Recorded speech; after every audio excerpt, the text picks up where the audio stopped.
व्यक्ति को ये नहीं पता है कि आप रोटी थाली में भोजन दे रहे हैं अथवा बिना नहाए भोजन बना रहे हैं अथवा जो जल आपका है वो जूठा है उससे भोजन बन रहा है, लेकिन देखने वाला वो देखे कहीं ऐसे कार्यों को कर करके अपराध तो नहीं कर रहे।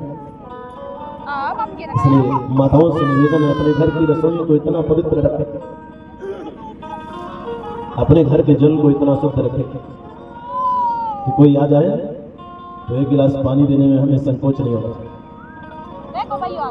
एक आध घड़े को ऐसा साफ सुथरा बना के रखें जिनको छोटे छोटे बच्चे भी दूषित ना कर पाए, और कोई आ रहा है तो उनको आप जल दे सकते। किसी को जल देना है उससे पहले जो जल पात्र है उसको एक बार और धुल लीजिए। हो सकता है कभी घर में छोटे बच्चे हैं उसी से पानी पी के वैसे ही रख दिए और हमारी नजर में तो वो साफ बर्तन है पर वो जूठा हो गया, ये भी हमारे लिए अपराध साबित हो सकता है। इन सब चीजों का ध्यान हमारी भारतीय संस्कृति को उत्थान की ओर ले जाता है। आइए महात्मा के प्रति श्लोक के माध्यम से लोग प्रवेश करते हैं अपने पावन प्रसंगों की ओर। विगत दिवस में भगवान श्री कृष्ण और श्री राधा रानी के चरणों में प्रणाम करते हुए भगवान की जो कथा कहने वाले सुखदेव जी महाराज हैं उनके प्राकट्य के विषय में कथा के माध्यम से हम और आप सब लोगों ने जानकारी ली। अब कथा के लिए जो स्थान है उसके विषय में चर्चा की गई कि ये कहाँ पे है। अद्भुत बात है, शौनक आदि ऋषि सूत जी महाराज के पास पहुंचे और उनसे बड़ा सुंदर निवेदन किया, बोले अब हमें कथा नहीं सुनना है। फिर बोले कथाओं को तो हमने बहुत सुन लिया, अब क्या सुनना है महाराज? बोले सूताख्यायी कथा सार मम कर्ण रसायन। कथाओं का जो सार है ना वो सुनाइए। इतना समय अब नहीं है कि दूध निकाल करके उसको पकाएं, पकाने के बाद मथने के बाद फिर दही जमाएं, मक्खन निकालें। बोले अब तो कथा का सार ही चाहिए, सीधे मक्खन ही हाथ में होना चाहिए और कुछ नहीं। जो मम कर्ण रसायन, हमारे कानों के लिए क्या बन जाए रसायन बन जाए। आयुर्वेद में चिकित्सा की दो पद्धतियां हैं, एक का नाम है औषधि और दूसरे का नाम है रसायन। औषधि का उपयोग कब करना चाहिए? कहा जब इस शरीर में कोई रोग हो जाता है उसको ठीक करने के लिए जो दवा की जाती है उसका नाम क्या है? औषधि। और शरीर में कोई बीमारी ना आए उसके लिए जो दवा ली जाती है उसका नाम क्या है? रसायन। तो भवरोग अगर किसी को लग गया है तो श्रीमद् भागवत उसके लिए औषधि है, और भवरोग लगने न पाए उसके लिए श्रीमद् भागवत क्या है? रसायन है। जैसे च्यवनप्राश इत्यादि है, उसको आप खाते रहेंगे तो आपका शरीर हृष्ट पुष्ट रहता है। तो कहा मुझे कथा नहीं सुननी, कथा अमृत रसास्वाद मम कर्ण रसायन। बड़े प्रसन्न हुए और सूत जी महाराज कहते हैं आपको हम ऐसे प्रवाह में प्रवाहित करने जा रहे हैं जो सुराणाम अपि दुर्लभम, जो देवताओं को भी सुलभ नहीं। ये कथा हम लोगों को तो सुलभ है लेकिन देवताओं को सुलभ नहीं। छिन्ने पुण्य मृत्यु लोके विशन्ति, देवताओं को भी जब ये कथा सुननी होती है तो किसी न किसी जीव के शरीर में प्रवेश करके आना पड़ता है तभी लाभ मिलता है, उससे पहले नहीं होता। तो हम सब लोग बड़े पुण्यमान, हम सब लोगों को ये कथा सहज रूप में प्राप्त हो रही है। ऋषि लोग जब सूत जी के पास पहुंचे ना तो सूत जी खड़े हो। ऋषियों की आयु कितना है? हजार हजार वर्ष, और जिनका सम्मान कर रहे हैं वो केवल 16 साल के। तो सूत जी महाराज कहते हैं आप लोग हमारा इतना सम्मान क्यों करते हैं? हम न आयु में बड़े हैं, न बल में बड़े हैं, न धन में बड़े हैं। शौनक आदि ऋषियों ने बड़ी सुंदर बात कही कि जो धन का बड़ा है वो बड़ा नहीं होता, आयु का बड़ा भी बड़ा नहीं होता है, बल में जो बड़ा है वो भी नहीं बड़ा होता है। फिर धन वृद्धा बल वृद्धा आयु वृद्धा तथैव च ते सर्वेपि ज्ञान वृद्धा किंकरा शिष्य किंकरा।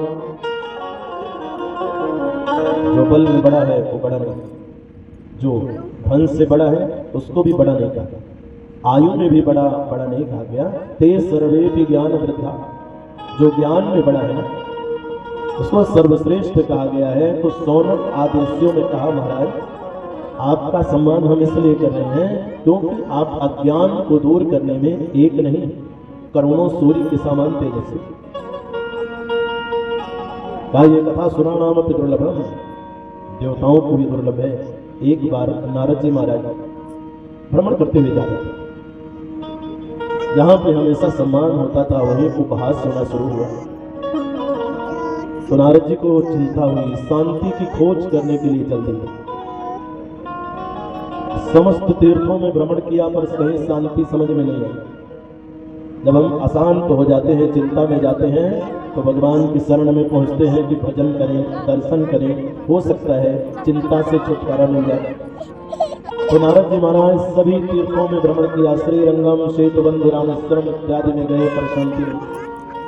तो किधर चल दिए? वृंदावन की ओर चले गए। जैसे वृंदावन की ओर गए एक आवाज नारद जी को सुनाई दी, भो भो साधु क्षणम तिष्ठ। आपको कोई एक बार आवाज दे और आपको आवाज सुनाई ना दे तो समझ लीजिए आप चिंता में हैं। एक युवती ने आवाज लगाया, बाबा। नारद जी को सुनाई नहीं दिया क्योंकि पहले से चिंता में। तो युवती ने दोबारा कहा, बाबा जी आप ही को है। भो भो साधु क्षणम तिष्ठ। बाबा जी क्षण मात्र के लिए रुकिए। कभी भी संत महात्माओं से मिलने का समय क्षण मात्र ही होता है।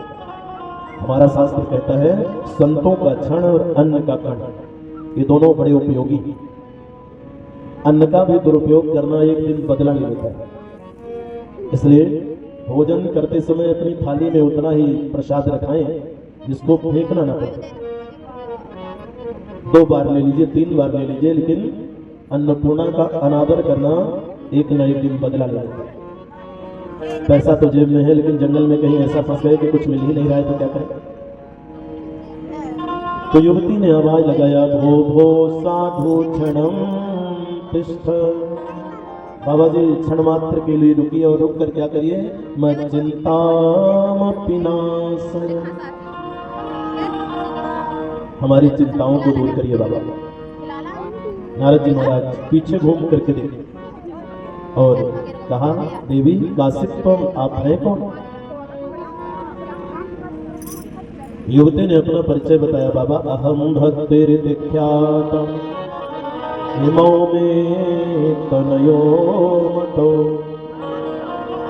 बाबा जी मेरा नाम भक्ति है। नारद जी ने कहा, ये जो बूढ़े लेटे हुए हैं ये कौन है? तो कहा, इमौ में तनयो मतो, ये दोनों मेरे बेटे हैं। ज्ञान वैराग्य नामानो काल योगेन जर्जरम्। एक का नाम ज्ञान है और दूसरे का नाम वैराग्य। बाबा समय की गति है। नारद जी सुने तो आश्चर्य हो गया। स्वयं तो भक्ति कितने साल के हैं? 16 साल। और जिन्हें अपना बेटा बताती हैं वो 80 साल। एक बार माँ 80 वर्ष की हो और बेटा 16 साल का हो, कोई उसमें किंतु परंतु लेकिन का सवाल नहीं, कोई आश्चर्य नहीं। हो सकता है पर माँ हो 16 साल की और बेटा 80 साल का हो तो आश्चर्य तो होगा। नारद जी महाराज को आश्चर्य और देवी कैसी बात कर रही है। सबसे पहले तो भक्ति जी ने अपना परिचय बताया, मेरा जन्म कहाँ हुआ? उत्पन्ना द्रविणे साहं वृद्धिं कर्नाटके गता क्वचिद महाराष्ट्रे गुर्जरी जीर्णतां गता। भक्ति जी ने अपना परिचय दिया, बाबा मेरा जन्म कहाँ हुआ? द्रविड़ देश, दक्षिण भारत। बड़ी कहाँ हुई? कर्नाटक में आई तो बड़ी हुई। महाराष्ट्र में कहीं कहीं पर मेरा बड़ा सम्मान हुआ, लेकिन भक्ति कहते हैं जब गुजरात में पहुंची ना तो बूढ़ी हो गई। आध्यात्म की ओर से अगर देखें तो द्रविड़ देश क्या है? हमारा हृदय। किसी के प्रति प्रेम हो या ईर्ष्या हो, कहां से होती है? हृदय से होती है।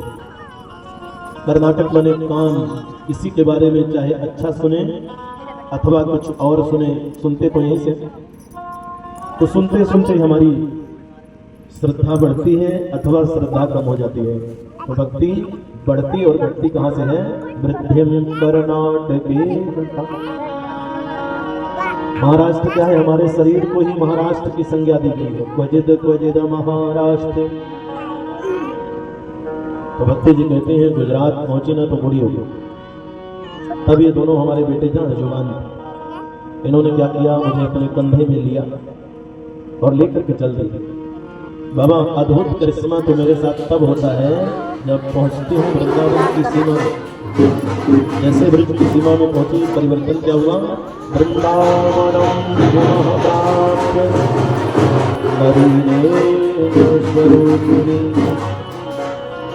वृद्धावस्था की जो काया परिवर्तन आ गया, युवावस्था। बाबा कष्ट इस बात का हुआ कि जो दोनों मेरे बेटे युवा थे वो बूढ़े हो गए। और महाराज आप तो संत हैं, पता है एक माँ के सामने उसकी संतान जीर्ण हो जाए, रोगी हो जाए, उस माँ को कितनी पीड़ा होती है। आप संत हैं, आपका काम है बिगड़े को बनाना। आप चाहें तो मेरा काम बन सकता है।